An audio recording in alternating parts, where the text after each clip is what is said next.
नमस्कार बंधू भगिनींनो, आपल्या सगळ्यांचं सहर्ष स्वागत आहे स्वास्तिकम या माझ्या चॅनलवर। आज मी आपल्यासाठी भगवद्गीता जशी आहे तशी या पुस्तकातील पुढील विवरण घेऊन आलेली आहे। ह्याच्यामध्ये जसं लिहिलेलं आहे तसं शब्दशः मी आपल्याबरोबर शेअर करत आहे। त्याच्यामुळे आपल्याला भगवद्गीता जशी आहे तशी हे संपूर्णपणे नीट समजेल आणि आपल्या ज्ञानामध्ये सुद्धा वृद्धी होईल। तर चला मग सगळ्यात आधी आपण गणपती बाप्पाला आणि श्रीकृष्णांना पुष्पार्पण करूया। श्री गणेशाय नमः। हरे कृष्ण कृष्ण कृष्ण हरे हरे, हरे राम राम राम हरे हरे। राधे कृष्ण नैवेद्यं समर्पयामि।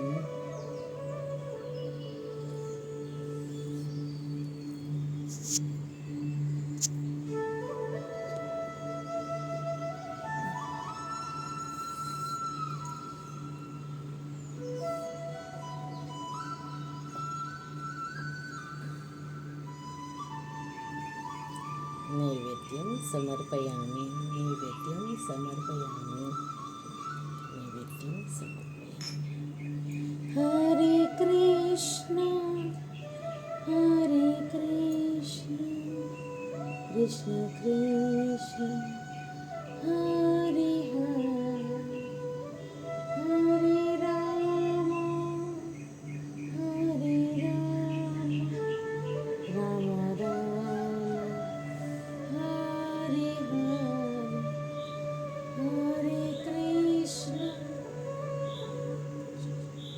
हरे कृष्ण कृष्ण कृष्ण हरे हरे, हरे राम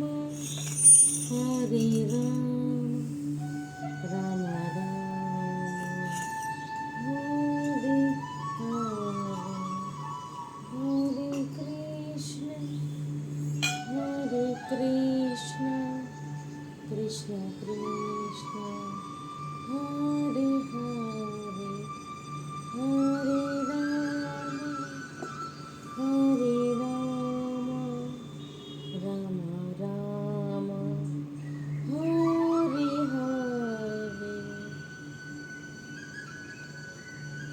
चला मग सुरुवात करूया आजच्या व्हिडिओज। आणि आपल्याला जर माझे व्हिडिओ खरंच आवडत असतील तर नक्कीच आपण माझ्या चॅनलला सबस्क्राईब करा, माझ्या व्हिडिओला लाईक करा आणि कमेंटमध्ये राधे कृष्ण लिहायला विसरू नका।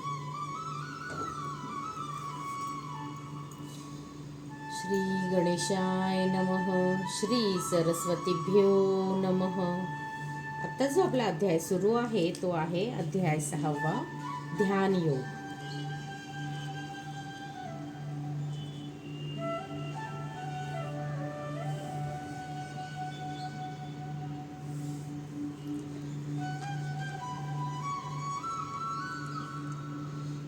सुह्यन्मित्रायु दासीन मध्यस्थ द्वेषबंधुषु साधुष्वपि च पापेषु समबुद्धिर्वेश शिष्यते।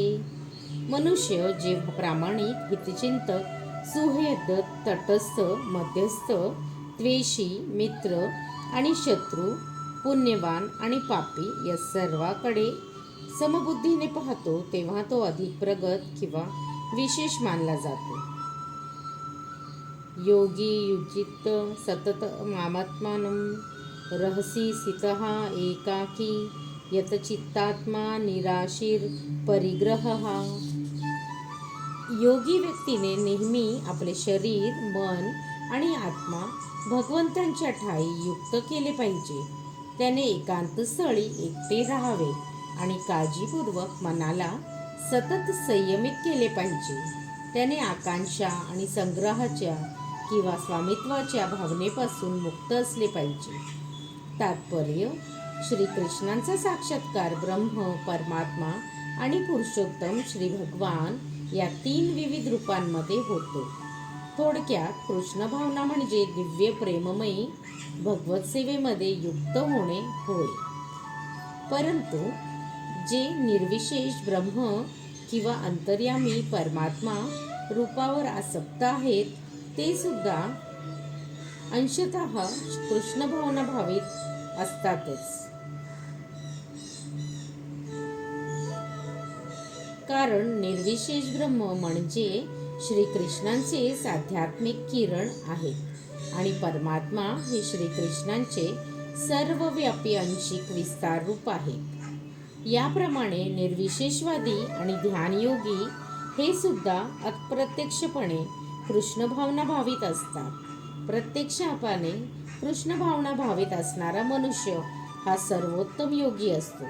कारण अशा भक्ताला ब्रह्म आणि परमात्म्याचे ज्ञान असते, त्याला परमसत्याचे परिपूर्ण ज्ञान असते. तरी निर्विशेषवादी आणि ध्यानवादी योगी हे पूर्ण रूपाने कृष्ण भावना भावित नसतात. तथापि या सर्वांना या ठिकाणी आपले विशिष्ट प्रयत्नात सतत संलग्न राहण्यास सांगण्यात आले आहे, जेणेकरून त्यांना यथासमये परमसिद्धीचा प्राप्ती होऊ शकते. योगाचे सर्वप्रथम कार्य म्हणजे आपले मन निरंतर श्रीकृष्णावर एकाग्र करणे होय. सदैव श्रीकृष्णाचे स्मरण केले पाहिजे आणि क्षणभरही त्यांचे विस्मरण होऊ देऊ नये. भगवंतावरील मनाच्या एकाग्रतेला समाधी असे म्हणतात. मनाची एकाग्रता साधण्यासाठी मनुष्याने नेहमी एकांतवासात राहिले पाहिजे आणि बाह्य विषयापासून होणारा व्यत्यय टाळला पाहिजे. त्याने अत्यंत काळजीपूर्वकरित्या आपल्या साक्षात्कारासाठी अनुकूल असणाऱ्या परिस्थितीचा स्वीकार केला पाहिजे आणि साक्षात्कारास बाधक असणाऱ्या प्रतिकूल परिस्थितीचा त्याग केला पाहिजे. परिपूर्ण निश्चयाने युक्त होऊन त्याने स्वामित्वाच्या भावनेत गुंतवणाऱ्या अनावश्यक भौतिक वस्तूंच्या प्राप्तीसाठी अतिप्रयास करू नये. जेव्हा मनुष्य वास्तविकपणे कृष्ण भावना भावित होतो तेव्हा या सर्व पूर्णावस्थांचे आणि नियमांचे पालन पूर्ण रीतीने होते. कारण प्रत्यक्ष कृष्ण भावना म्हणजे आत्मसंयम होय आणि यामध्ये स्वामित्वाच्या भावनेला मुळीच वाव नाही. श्रील रूपस्वामी गोस्वामी कृष्ण भावनेचे स्वरूप पुढील प्रमाणे सांगतात.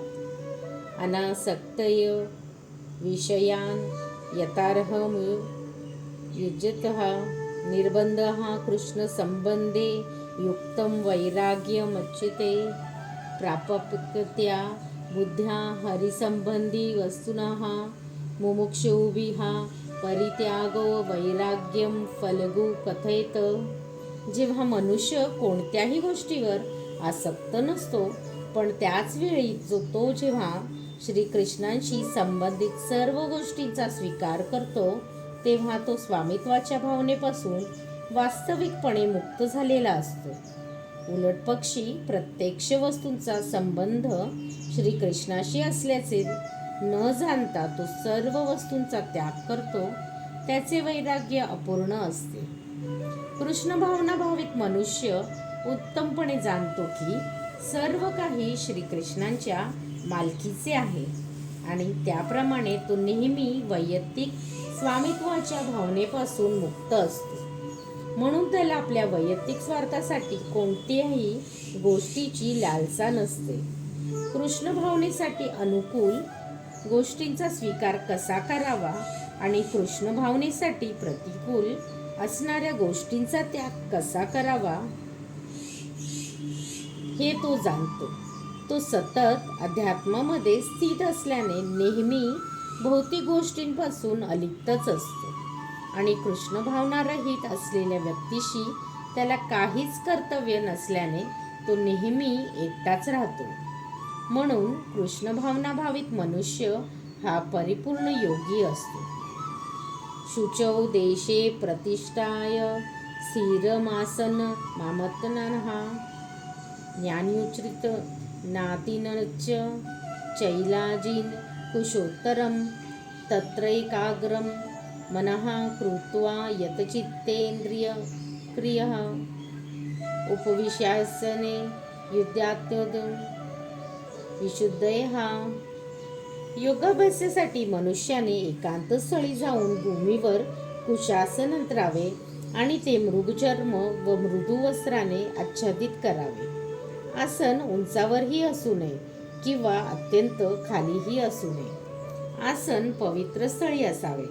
त्यानंतर योगी व्यक्तीने आसनावर दृढतापूर्वक बसावे आणि मन, इंद्रिये, क्रिया यांचे संयमन करून आणि मनाला एकाग्र करून हृदय शुद्ध करण्यासाठी योगाभ्यास करावा.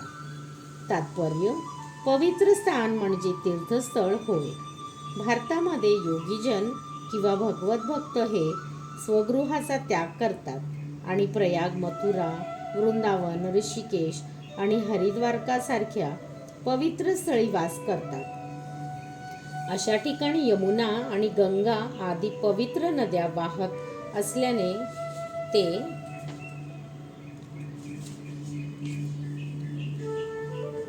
त्या ठिकाणी ते एकांतवासात योगाभ्यासात करतात.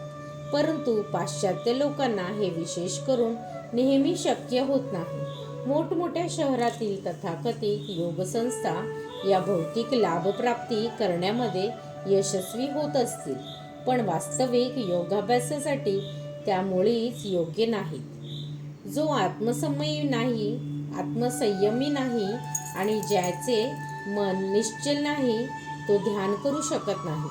म्हणून बृहन्हृदय पुराणात सांगण्यात आले आहे की कलियुगामध्ये वर्तमान युग लोक हे अल्पायुषी आध्यात्मिक साक्षात्कारामध्ये मंद आणि विविध चित्तांनी विचलित असल्यामुळे आध्यात्मिक साक्षात्काराचे उत्तम साधन म्हणजे पवित्र हरिनामाचे कीर्तन होय. हरेर्नाम हरेर्नाम हरेर्नामेव केवलम कलौ नास्तैव नास्तैव नास्तैव गतिरन्तया. अन्यथा कलह आणि दंभयुग या युगामध्ये मुक्तीचे एकमात्र साधन म्हणजे पवित्र हरिनामाचे कीर्तन होय. अन्य कोणतीही गती नाही. सम काय शिरोग्रीवं धार्यं चलं शिरः संप्रेक्ष्य नासिकाग्राक स्वयं दिश्चाल लोकयन् प्रशांतात्मा विगतविहर ब्रह्मचारी व्रते स्थितः मनः संयमं मच्चितो युक्त आसक्ती मत्परः. मनुष्याने आपले शरीर, मान आणि मस्तक उभ्या सरळ रेषेत धरावे आणि नासिकाग्राकडे स्थिर दृष्टीने पाहावे. याप्रमाणे अविचलित आणि संयमाचे मनाने भयरहित होऊन कामजीवनापासून पूर्णपणे मुक्त होऊन त्याने हृदयात माझे ध्यान करावे आणि मला जीवनाचे परम लक्ष्य करावे. तात्पर्य: श्रीकृष्णांना जाणे हे जीवनाचे ध्येय आहे. श्रीकृष्ण हे प्रत्येक जीवाच्या हृदयात चतुर्भुज विष्णुरूप परमात्मा रूपामध्ये स्थित असतात. योगाभ्यास हा या अंतर्यामी विष्णू रूपाचा शोध घेण्यासाठी केला जातो. व्यतिरिक्त योगाभ्यासाचा इतर कोणताही हेतू नाही. अंतर्यामी विष्णुमूर्ती म्हणजे मनुष्याच्या हृदयात वास करणारे श्रीकृष्णाचे विस्तारित रूप आहे. या विष्णुमूर्तीचा साक्षात्कार करणे हा ज्यांचा उद्देश नाही तो विनाकारण नकली योगाभ्यासामध्ये गुंतलेला आहे आणि त्याचा योगाभ्यास म्हणजे निश्चितपणे वेळेचा अवयवच आहे. श्रीकृष्ण हेच जीवनाचे अंतिम ध्येय आहे आणि मनुष्याच्या हृदयात स्थित असलेली विष्णुमूर्ती ही योगाभ्यासाचे उद्दिष्ट आहे. या हृदयस्थ विष्णुमूर्तीचा साक्षात्कार करण्यासाठी मनुष्याने कामजीवनाचा पूर्णपणे त्याग केला पाहिजे आणि त्यासाठीच त्यांनी गृहत्याग केला पाहिजे व एकांत स्थळी वर सांगितल्याप्रमाणे आसनस्थ होऊन एकटे राहिले पाहिजे. घरामध्ये किंवा इतरत्र नेहमी मैथुन करून आणि तथाकथित योग वर्गास उपस्थित राहून कोणीही योगी होऊ शकत नाही. मनुष्याने मन संयमित करण्याचा आणि सर्व प्रकारची इंद्रिय तृप्ती टाळण्याचा, ज्यामध्ये मैथुन जीवन प्रमुख आहे, अभ्यास करणे आवश्यक आहे.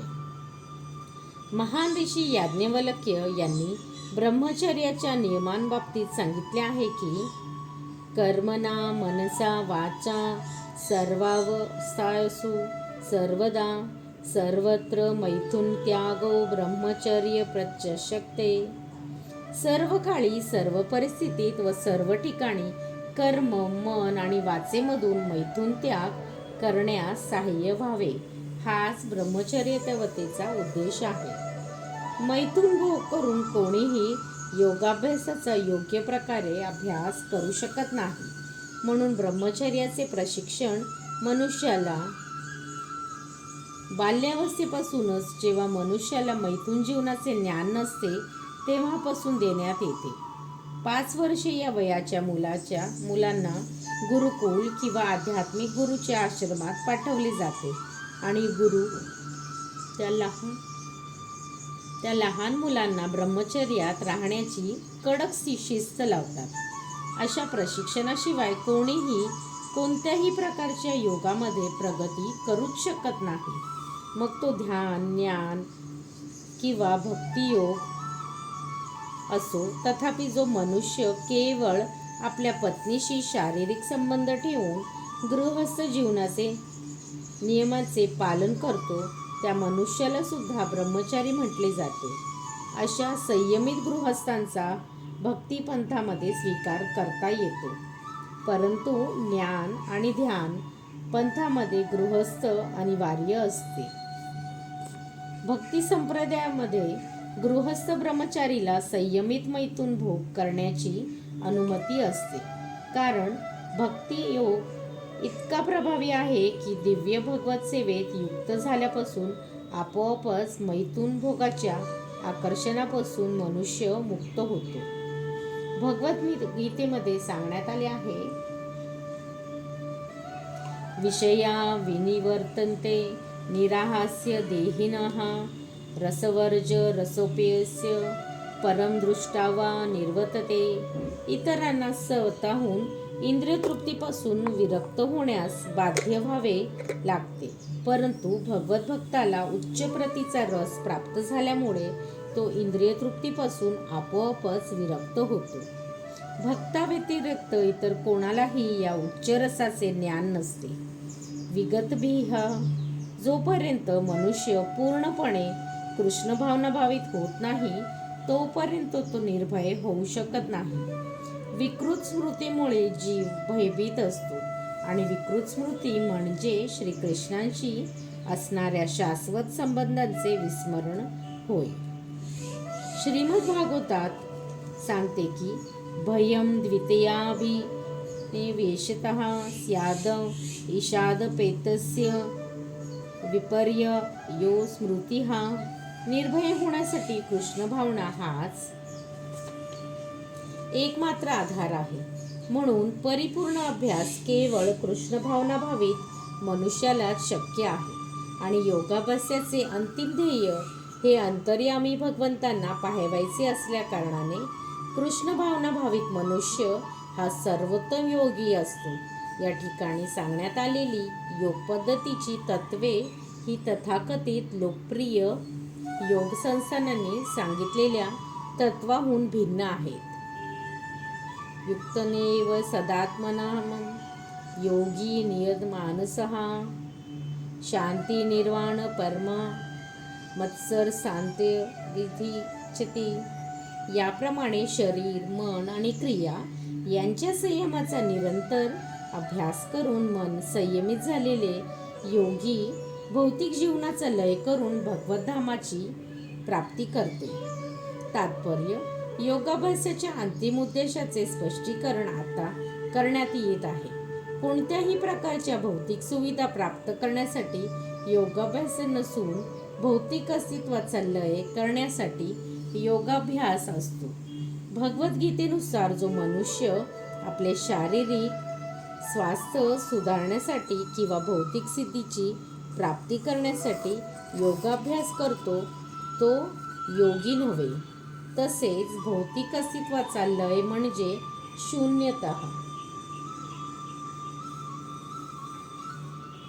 प्रवेश नव्हे. हे शून्यत्व म्हणजे केवळ एक कल्पना आहे. भगवंतांच्या सृष्टीमध्ये कोठेही शून्य नाही. उलट भौतिक अस्तित्वाच्या लयाने मनुष्याचा आध्यात्मिक विश्वात भगवद्धामात प्रवेश करणे शक्य होते. भगवद्धामाचेही स्पष्ट वर्णन भगवद्गीतेत करण्यात आले आहे. भगवद्धाम म्हणजे असे ठिकाण आहे की ज्या ठिकाणी सूर्य, चंद्र किंवा विद्युत शक्तींची मुळीच आवश्यकता नाही. भौतिक विश्वातील सूर्याप्रमाणे आध्यात्मिक किंवा जगातील सर्व ग्रहलोक हे स्वयंप्रकाशित आहेत. भगवंतांचे राज्य हे सर्वव्यापी आहे, परंतु आध्यात्मिक विश्व आणि त्यातील ग्रहलोक यांना परमधाम असे म्हटले जाते.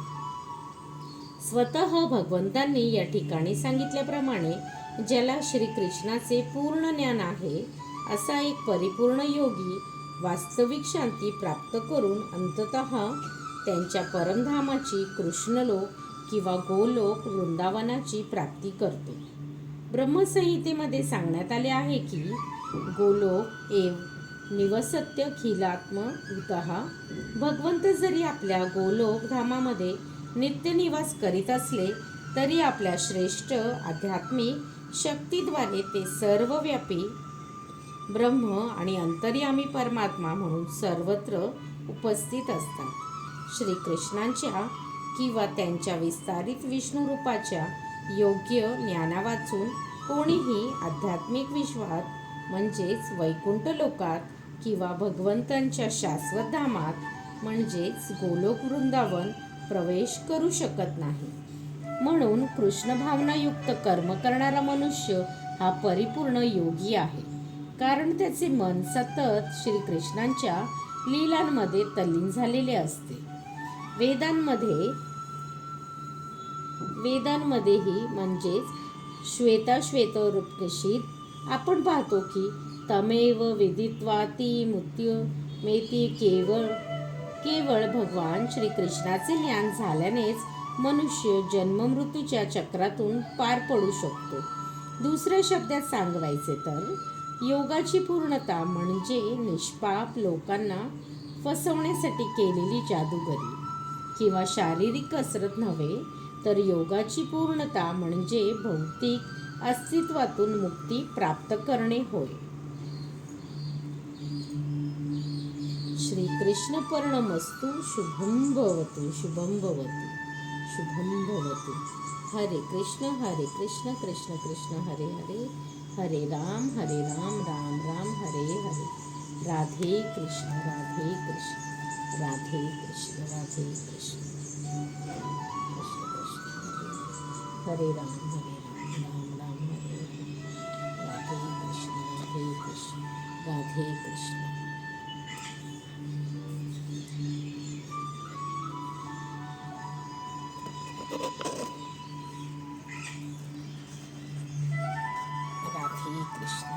हरे कृष्ण कृष्ण कृष्ण हरे हरे, हरे राम राम राम हरे हरे. राधे कृष्ण.